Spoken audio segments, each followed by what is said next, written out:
We've got a new kit that's been announced. And also the Neo Splash.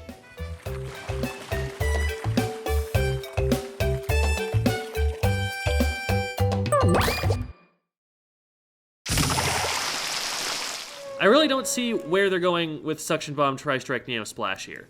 We already have a short-range shooter with a lethal bomb and Tri-Strike. It's the T-Tech. I'm someone who plays this weapon, and I'm gonna be considering the Neo Splash as an alternative, like I benefit from this extra kit, but I'm just like, why? It's not even that it won't have use cases. Like, I could see the Splash kit being more useful for situations where you want to play more like a support, while the T-Tech kit is more of a Slayer option. Splash paints slightly better and has a less aggressive bomb with a larger explosion radius, and the T-Tech has a quicker time to kill and a bomb that facilitates aggressive play better.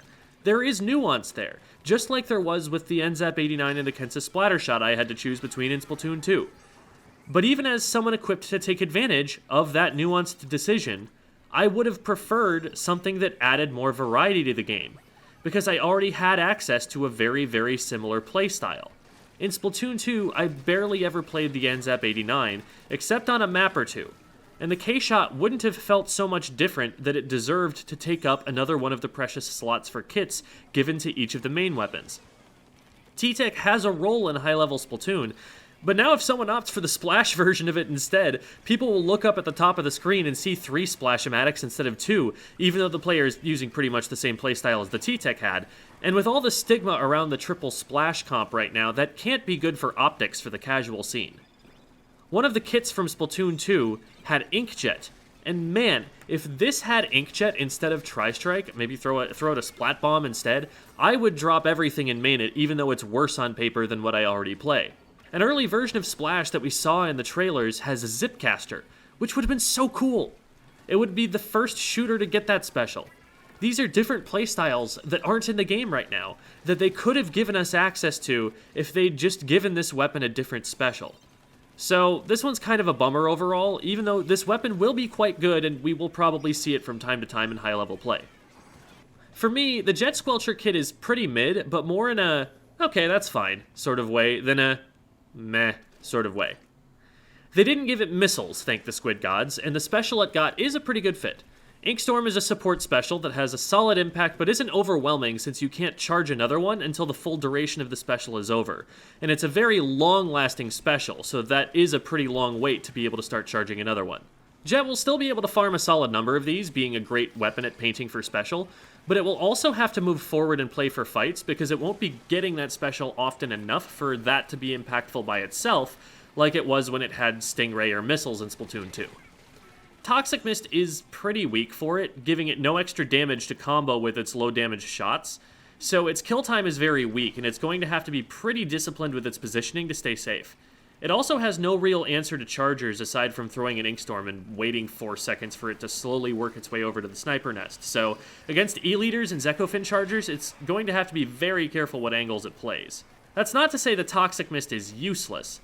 The Jet is relatively mobile for an anchor, so it'll be able to get into positions to help its frontliners in fights, and chucking a Toxic Mist at an opponent your teammate is fighting is a pretty useful thing to be able to do if you want to then be shooting someplace else.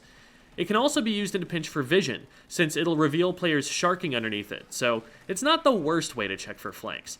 But every use case I just described is accomplished better by a lethal bomb, and a burst bomb gives it damage combos and utility for movement, so it's a disappointing sub-weapon for Jet players for sure.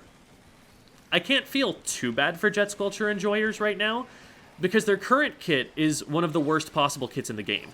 Line Marker is the single worst sub-weapon, and while I wouldn't put Inkvac quite at the bottom of the specials, it's definitely close, and it's a big mismatch for a weapon that wants to stay fairly far back from the front lines most of the time.